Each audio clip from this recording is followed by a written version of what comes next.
Assalamualaikum warahmatullahi wabarakatuh. Alhamdulillah, alhamdulillahirabbil alamin, wa bihi nasta'inu ala umuri dunya waddin. Wassalatu wassalamu ala asrofil anbiya wal mursalin sayyidina Maulana Muhammadin wa ala alihi ajmain, amma ba'du.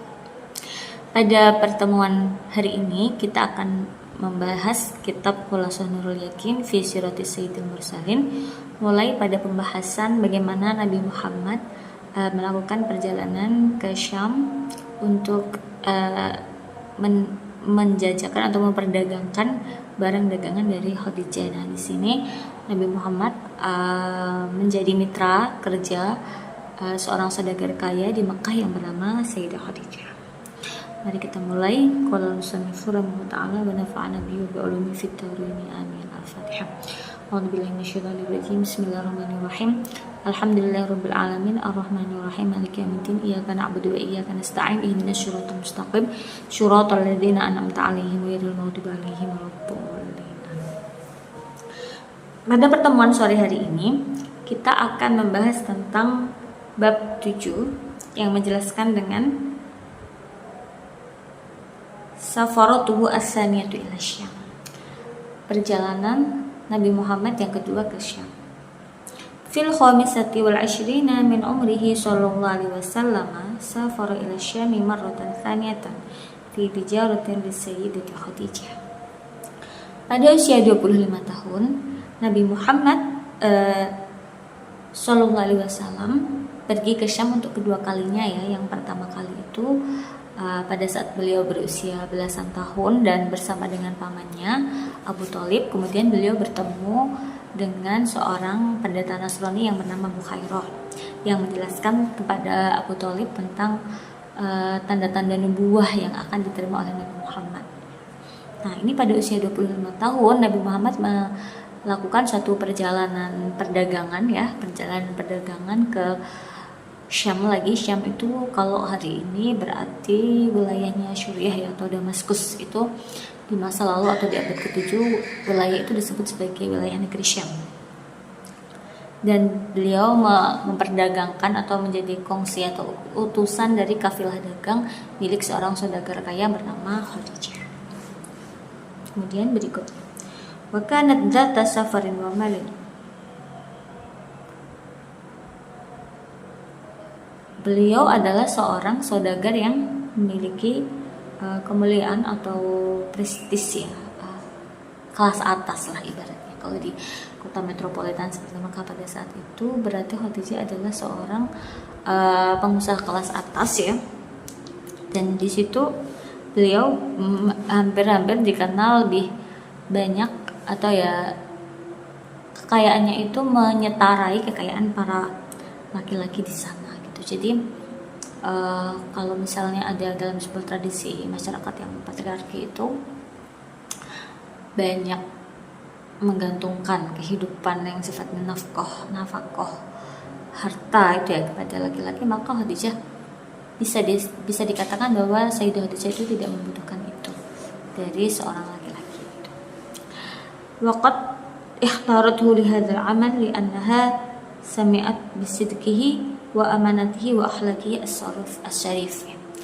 Jadi Nabi Sayyidah Khadijah sebagai seorang pengusaha kaya atau konglomerat di kota Mekah waktu itu, ketika mendengar sepak terjangnya atau mendengar kredibilitas reputasi Nabi Muhammad yang merupakan seorang yang terkenal jujur, yang terkenal amanah dan akhlaknya bagus, maka sebagai seorang perempuan yang sangat ingin menjaga usahanya ya, dan kemudian juga ingin memiliki seorang yang bisa dipercaya gitu, amanah, maka beliau memilih Nabi Muhammad untuk menjalankan bisnis atau menjalankan perjalanan dagang ke Syam. Wa kana ma'u khadimuha Maisarah faba'a wa bta'a wa raja'a bi ribhin 'azim. Nabi Muhammad itu melakukan perjalanan perdagangan ke Syam ditemani oleh asisten ya, atau salah seorang utusannya Khadijah yang bernama Maisarah. Jadi Maisarah itu kalau di sana ya laki-laki gitu ya, tapi kalau di sini mungkin secara kultur ya nama Maisarah itu menjadi nama perempuan. tapi dalam tradisi bangsa Arab nama Maisarah itu sebetulnya adalah nama laki-laki seperti nama Umayyah, kemudian Muawiyah itu nama laki-laki dan bukan nama perempuan. Oke, kita lanjutkan ya. Zawajuhu bis Sayyidah Khadijah. Bagaimana kemudian karena ibaratnya terpesona ya dengan kredibilitas, dengan akhlak, integritas dan reputasi Nabi Muhammad itu, maka Sayyidah Khadijah itu terpesona dengan Nabi Muhammad. Ba'da ruju'ihi bi syahrayn min safaratihi ats-tsaniyah, tazawwaja bi Sayyidah Khadijah wa hiya allati khatabathu. Setelah Nabi Muhammad itu kembali dari perjalanan berdagang ke Syam bersama dengan Maisarah. Maisarah ini juga tidak hanya dia asistennya Sayyidah Khadijah ya, tetapi Maisarah juga memang dimintai Khadijah untuk mengawasi bagaimana perilaku Nabi Muhammad selama melakukan perjalanan ke Syam gitu. Dan ketika Sayyidah melaporkan sesuatu yang positif ya, ketika Maisarah melaporkan sesuatu yang positif tentang Nabi Muhammad kepada Khadijah, maka Sayyidah Khadijah tidak ragu lagi untuk berniat untuk menjadikan Nabi Muhammad itu sebagai suaminya begitu, dan yang melamar Nabi Muhammad adalah Sayyidah Khadijah. Dalam suatu riwayat itu dijelaskan begini, bahwasanya Sayyidah Khadijah ini punya seorang paman ya, seorang paman yang merupakan penganut agama Nasrani dan dia seorang pembaca kitab Injil. Namanya Waraqah bin Naufal. Waraqah bin Naufal sejak lama membacakan kitab atau nubuah atau yang menceritakan tentang nubuah yang akan turun kepada bangsa Arab itu kepada Khadijah. Jadi Khadijah itu mendengar tentang nubuahnya Nabi Muhammad itu jauh sebelum Nabi Muhammad itu menjadi nabi pada usia 40 tahun ya.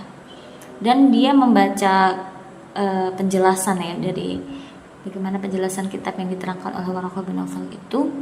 Kemudian salah satu tanda-tandanya adalah bahwa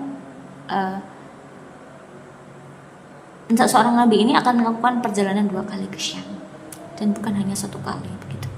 Maka ketika perjalanan 1 kali sudah pernah dilakukan pada saat usia belasan tahun Nabi Muhammad, dan perjalanan pergi ke Syam kedua kalinya ketika Nabi Muhammad melakukan perjalanan dagang ke Syam itu kemudian hal tersebut membuat keyakinan Sayyidah Khadijah tentang Nabi Muhammad yang akan menerima wahyu atau kenabian itu semakin kuat, dan sehingga membuat beliau tidak ragu lagi untuk memutuskan menikahi seorang nabi. Nah, inilah cerdasnya seorang Sayyidah Khadijah.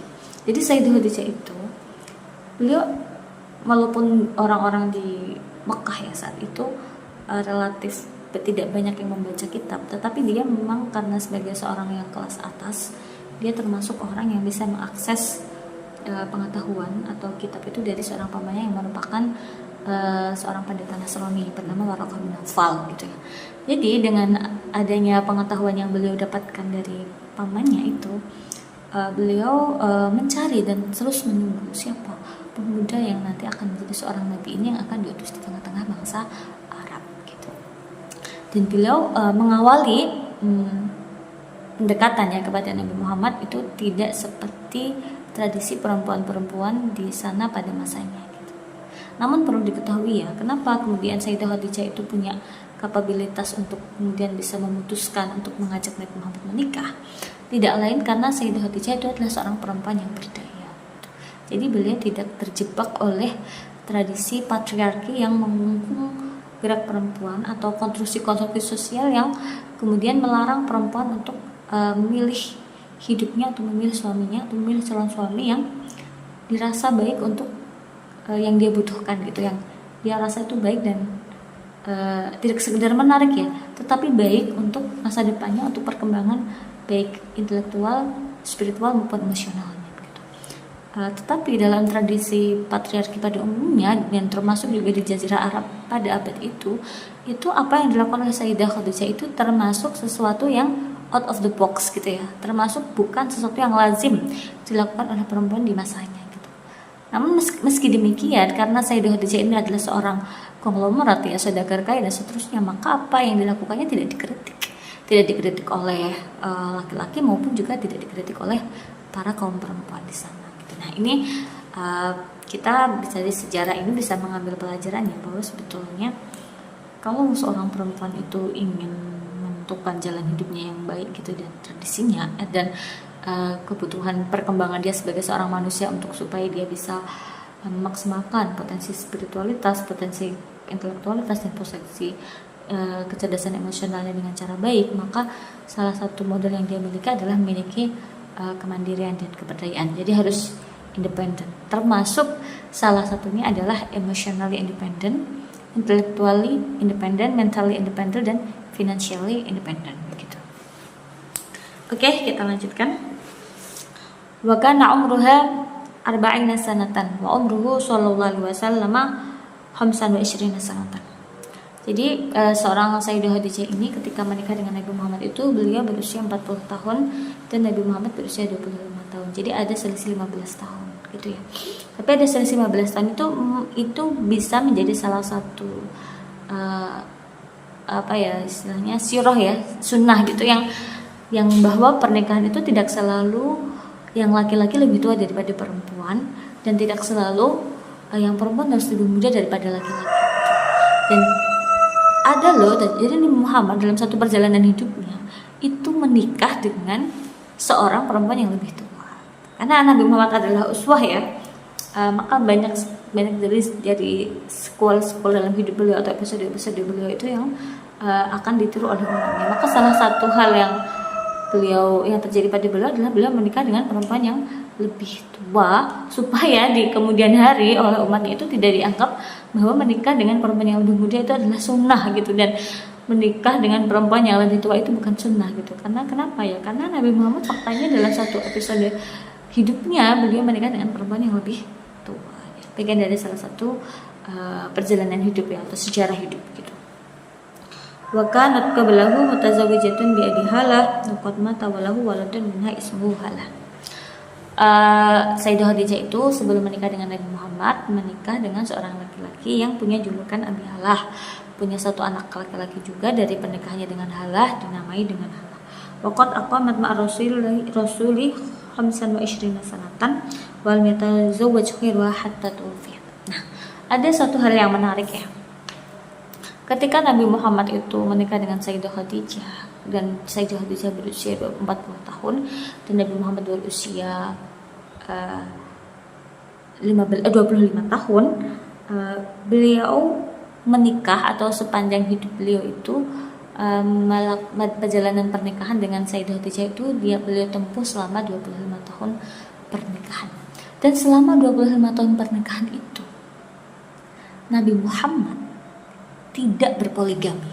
Ya, ini adalah satu catatan penting ya yang saya kira perlu kita sadari bahwa di dalam sejarah poligami Nabi itu ternyata memang dipenuhi oleh satu keperluan-keperluan yang strategis yang sifatnya itu untuk dakwah gitu. Dan pada saat Nabi Muhammad itu di era perjuangannya atau bahkan sebelum Nabi Muhammad menerima nubuwah ya atau menerima wahyu di usia 40 tahun, berarti dari 25 ke 40 itu ada 15 tahun. Nah, selama 15 tahun Nabi Muhammad belum menerima wahyu itu, Nabi Muhammad tetap bermonogami dengan Sayyidah Khadijah. Dan di tahun setelahnya, sekitar 10 tahun setelahnya ketika beliau melakukan dakwah di Mekah, beliau juga tidak melakukan poligami. Sampai kemudian Sayyidah Khadijah wafat, dan ketika Sayyidah Khadijah wafat, peran sosial Nabi Muhammad itu tidak lagi hanya menjadi seorang Nabi dan Rasul yang hanya menyebarkan di kalangan Mekah ya, penduduk Mekah ya, tetapi beliau menjadi seorang pemimpin negara atau negara kota kecil yang hari ini kita kenal dengan nama Madinah, yang waktu itu namanya Yasrib. Itu karena ada banyak sekali keperluan politik ya untuk menguatkan posisi beliau sebagai seorang pemimpin negara dan pemimpin umat gitu. Jadi dalam banyak tradisi masyarakat atau peradaban manapun, kadang-kadang pernikahan aliansi itu memang dibutuhkan gitu ya. Maka ada beberapa sejarah dalam sejarah Nabi Muhammad bagaimana ketika beliau menikah dengan putrinya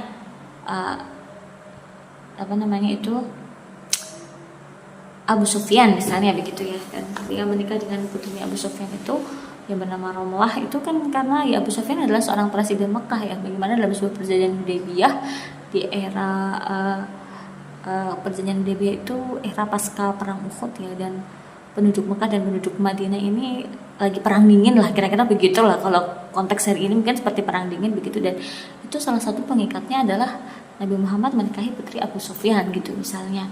Dan kemudian Nabi Muhammad menikahi putri seorang Sofia putrinya seorang pendeta Yahudi dari Bani Quraidah itu. Dan kemudian Nabi Muhammad menikahi Maria Al-Qibtiyah dari bangsa Koptik di Mesir. Kemudian Nabi Muhammad juga menikahi Aisyah dan menikahi juga Hafsah putrinya Umar, karena dua sahabatnya ini, Abu Bakar dan Umar ini adalah dua sahabat yang sangat menguatkan beliau gitu di dalam proses dakwah menyebarkan ajaran agama Islam gitu ya. Saya kira dalam konteks setelah Nabi Muhammad setelah istri Nabi Muhammad yang utama yaitu Sayyidah Khadijah itu wafat, pernikahan-pernikahan yang dilakukan oleh Nabi Muhammad dan peristiwa poligami Nabi Muhammad itu lebih dekat kepada kepentingan dakwah dan kepentingan stabilitas politik gitu ya. Saya kira itu ya. Jadi bukan karena ya memang pengen menikah dengan perempuan lain gitu dan kemudian tetap mempertahankan istri yang tua dan ini. Dia walaupun dalam banyak mazhab ya, atau terutama mazhab kita, mazhab Sunni itu tetap membolehkan yang namanya poligami gitu. Tetapi poligami sebetulnya adalah sesuatu yang sifatnya darurat ya, darurat gitu. Itu adalah jalan keluar untuk satu konteks yang darurat. Begitu saya mengutip apa yang disampaikan oleh Profesor Quraisyhab dalam tafsir Al-Misbah. Oke, kita lanjutkan.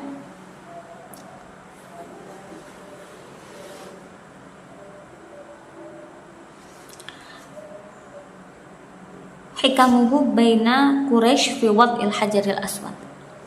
Ada suatu peristiwa ya, ketika Nabi Muhammad menikah dengan Sayyidah Khadijah, kemudian beliau kalau dulu diceritakan bahwa Nabi Muhammad itu kan tinggal bersama dengan pamannya yang bernama Abu Thalib. Itu termasuk seorang saudagar yang tidak cukup kaya, ya kelas menengah lah, anggaplah bukan konglomerat sejati gitu. Tapi ketika beliau menjadi suaminya Sayyidah Khadijah, maka kemudian Nabi Muhammad ini termasuk menjadi bangsawan kelas atas ya, aristokrat kelas atas di Mekah ya. Jadi bangsawan kelas atas di Mekah, yang mana pada suatu hari ada suatu peristiwa masjid ini banjir dan Hajar Aswad itu terlepas begitulah kira-kira. Nah, di sana kan bahkan sebelum Islam datang pun, karena sebelumnya merupakan orang-orang yang mendapatkan ajaran tauhid dari Ibrahim dan juga Ismail, maka mereka sudah menjalankan sebuah tradisi haji itu dari zaman saat ajaran Ibrahim itu masih Hanif, sampai kemudian ajaran Ibrahim itu diberlancengkan menjadi ajaran agama polytheis. Mereka tetap menghormati Hajar Aswad sebagai suatu batu yang sakral gitu ya. Nah, pada suatu hari ya, fil khamisati wa thalathin min umrihi hadamat Quraisy al-Ka'bah wa jadat bina'ah. Pada usia Nabi Muhammad memasuki usia 35 tahun, ada suatu peristiwa di mana peristiwa itu menyebabkan Hajar Aswad itu Ka'bah itu dihancurkan begitu ya, dan kemudian Hajar Aswadnya itu tidak lagi pada di posisinya. Waqad istaraka ma'hum sallallahu alaihi wasallam fi bina'iha wa kana yahmilu al-hijarata ma ashrafi Quraisy wa ma'ahu Amru Abbas. Pada usia 35 tahun itu kemudian orang-orang di Hajar Aswad di sekitar Ka'bah itu bermusyawarah ya, seperti yang kita ceritakan sebelumnya bahwa Jazirah Arab itu dipimpin oleh para aristokrat ya, yang paling tertinggi adalah klan suku Quraisy, dan aristokrat itu dari berbagai klan lah. Rata-rata di wilayah kawasan daratan ya, seperti di daratan Jazirah Arab maupun juga daratan seperti di Tiongkok dan seterusnya, memang sebuah kekaisaran atau kerajaan ataupun ya sebuah komunitas politik tertentu gitu, itu memang didirikan oleh aristokrasi gitu. Nah, pada saat ini ya, pada masa ini tuh mengangkat Hajar Aswad atau mengembalikan Hajar Aswad ke tempatnya semula itu adalah bagian dari salah satu kemuliaan ya. Nah, maka Nabi Muhammad sebagai salah satu utusan dari perwakilan dari Bani Hashim dan juga bagian dari konglomerat di masanya gitu ya, di di Mekah saat itu terlibat dalam musyawarah bersama dengan para aristokrat Quraisy ya. Di antaranya ada pamannya yang bernama Abbas dan juga ada Umayyah dan seterusnya begitu. Wah, talafat Quraisy fi may yadul hajar al-aswad makanahu summa ittafaqu ala ayyakuna hukuma awwal dahil min al-masjid. Maka kemudian disepakati oleh orang-orang Quraisy yang bermusyawarah pada saat itu, besok itu Hajar Aswad akan dikembalikan kepada tempatnya, dan orang yang akan memimpin untuk mengembalikan Hajar Aswad ke tempatnya adalah orang yang paling pagi datang ke situ. Nah, ternyata apa yang terjadi, fakana awwala dahilin Rasulullah sallallahu alaihi wasallam wa farihat Quraisyun bihi wa qalu radina bil amin gitu ya. Ternyata besoknya itu yang paling datang awal adalah Nabi Muhammad. Nah, dan orang-orang Quraisy senang karena beliau adalah perwakilan dari suku Quraisy gitu ya. Dan suku Quraisy, dan beliau sangat mempercayai Nabi Muhammad karena reputasinya sebagai seorang al-amin gitu. Wa al-hajara fi ridaihi wa talaba min kulli ra'isin ayyamassaka bi tarfin min ar-ridda. Kemudian beliau itu mengangkat ya, atau meletakkan Hajar Aswad itu di sorbannya dan meminta agar semua suku Quraisy ya, para aristokrat itu, kepala-kepala suku atau kepala klan ya, kepala bani aristokrat itu untuk memegang ujung sorbannya, yang mana sorban, di atas sorban itu ada Hajar Aswad. Aku ma'amarahum bi raf'ihi falamma wasalu bihi ila maudu'i akhadahu Rasul biyadihi. Kemudian setelah sampai pada tempatnya ke atas, kemudian Nabilah yang menempatkan atau meletakkan Hajar Aswad pada tempatnya kembali. Wa wada'u biyadi syarif fazalul khilafu bi hukmihi wa ta'ajjabat Quraisy min quwwati fikrihi. Jadi kemudian orang-orang Quraisy itu melihat bagaimana Nabi Muhammad dengan kebijaksanaannya, tidak show over ya, atau tidak one man show gitu ya, ibaratnya kalau konteks hari ini mungkin beliau sudah menampakkan karakter kepemimpinan yang bijaksana dan memberikan ruang yang luas kepada timnya gitu, dan tidak bersikap one man show dengan ingin mengangkat Hajar Aswad itu sendiri tanpa melibatkan klan-klan dari Quraisy yang sebetulnya juga punya andil gitu, atau punya tempat di dalam masyarakat ya, ketika mereka karena kan secara simbol menempatkan Hajar Aswad itu menurut mereka adalah suatu simbol kemuliaan. Maka Nabi Muhammad dalam konteks itu gitu ya, dalam konteks peristiwa itu beliau tidak seperti yang diperkirakan oleh orang sebelumnya bahwa mungkin Nabi Muhammad akan memonopoli itu, tapi faktanya ternyata Nabi Muhammad memberikan kesempatan kepada para pemimpin klan yang lainnya untuk terlibat di dalam aksi mengembalikan Hajar Aswad kepada tempatnya. Gitu. Saya lanjutkan ya.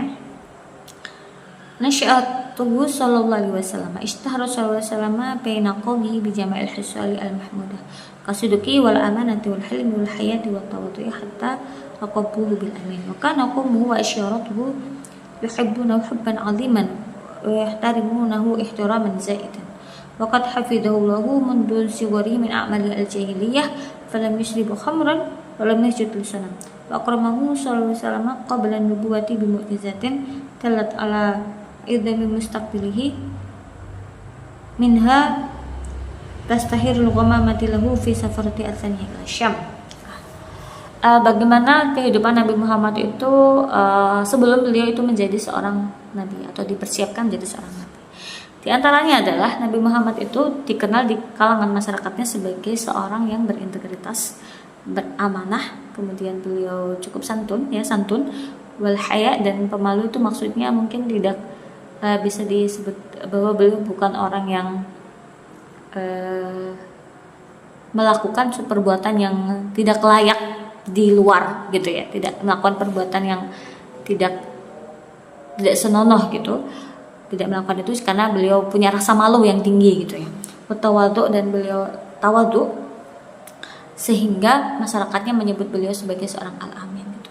Jadi Nabi Muhammad itu untuk dipersiapkan oleh Allah menjadi seorang nabi dan menerima wahyu di usia 40 tahun, beliau sudah dibekali dengan akhlak-akhlak yang sangat mulia gitu ya, yang tentu saja ini tidak bisa ditiru secara sepenuhnya oleh umatnya ya, dan kita hanya bisa berusaha untuk meniru hal-hal yang bisa kita tiru gitu, dengan terus memperbaiki diri supaya kita layak untuk menjadi umatnya Nabi Muhammad gitu. Dan kelompoknya dan sukunya itu sangat menyukainya gitu, karena beliau sangat mudah bergaul dan seterusnya, dan kemudian istilahnya di kalangan orang atas juga beliau tidak dipandang remeh, di kalangan orang kelas dengan lemah secara ekonomi maupun secara status sosial juga tidak menghina, jadi tidak membuat orang-orang dari kalangan ekonomi lemah maupun yang status sosialnya tidak seperti beliau itu juga tidak minder. Dan Allah menjaganya sejak beliau kecil, beliau tidak pernah melakukan perbuatan-perbuatan atau amal-amal jahiliyah lainnya seperti yang dilakukan oleh para selain Nabi gitu ya, seperti mereka melakukan perbuatan jahiliyah seperti menyembah berhala, kemudian minum khamr atau melakukan perbuatan-perbuatan dosa-dosa besar lainnya, dan Nabi Muhammad tidak pernah melakukan itu sejak kecil gitu ya. Kita lanjutkan hayatuhu qabla risalah, kehidupan beliau sebelum beliau menerima risalah. Hinama qarbal arba'ina min umrihi ahabbu ibti'ada 'anil nasi wal ibadah wa qad ihtaru li'ibadatihi ghara hira'in wa huwa jabalun 'ala tariqi Makkah wa kana ya'khudhu ma'ahu zadahu wa idza faragha raja'a ila zawjatihi as-sayyidah Khadijah fa ya'khudhu ghayruhu wa kana yata'abbadu 'ala tinijati Ibrahim min asyarati ayyamin ila syahrin.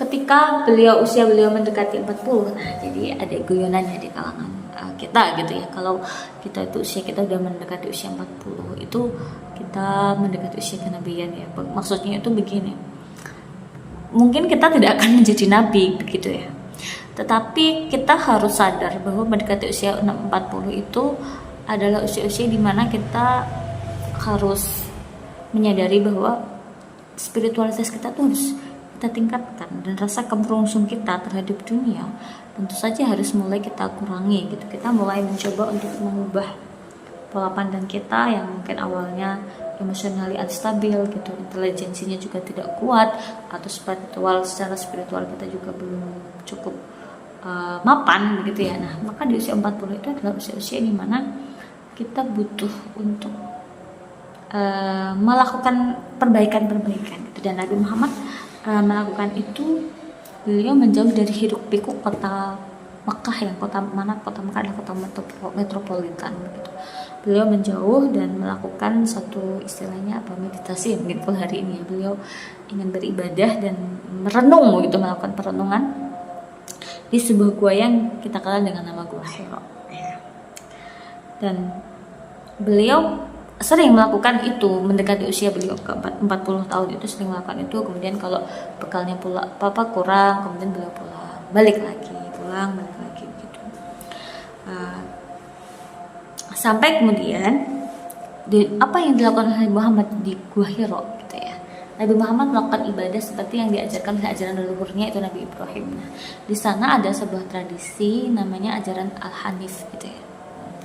Ajaran Hanif adalah ajaran yang tidak mengikuti ajaran Ibrahim dan tidak menyembah berhala. Itu walaupun pada saat itu penduduk Mekah juga sudah terkontaminasi oleh ajaran polytheis, yang mana mereka menempatkan berhala-berhala itu di sisi Ka'bah dan menyembahnya begitu. Tetapi ajaran Al-Hanif ini masih hidup gitu, masih ada, walaupun hanya dianut oleh sebagian kecil penduduk Mekah, termasuk diantaranya adalah Nabi Muhammad gitu.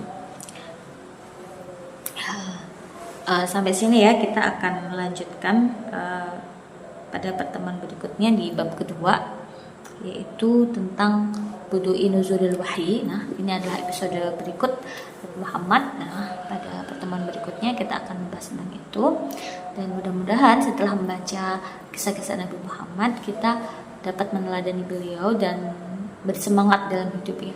Jadi meneladani tokoh-tokoh gitu. Kita mempelajari kehidupan Nabi Muhammad itu kan membaca biografinya gitu ya. Itu menjadi bersemangat dalam hidup. Dan hari ini di bulan Ramadan ini kita melaksanakan perintah wajib ya, perintah puasa Ramadan itu juga tidak lain adalah menjalankan perintah Allah dan perintah Nabi Muhammad. Dan mudah-mudahan kita diakui sebagai umatnya Nabi Muhammad dan kita mendapat syafaat beliau di hari kiamat nanti. Sekian dari saya. Mari kita akhiri pengajian pada hari ini dengan membaca doa kafaratul majlis. Subhanakallahumma wa bihamdika asyhadu an la ilaha illa anta astaghfiruka wa atubu ilaik. Subhanakallahumma wa bihamdika asyhadu an la ilaha illa anta astaghfiruka wa atubu ilaik. Subhanakallahumma wa bihamdika asyhadu an la ilaha illa anta astaghfiruka wa atubu ilaik. Subhana rabbika rabbil izzati amma yasifun wa salamun alal mursalin walhamdulillahi rabbil alamin. Wassalamualaikum warahmatullahi wabarakatuh.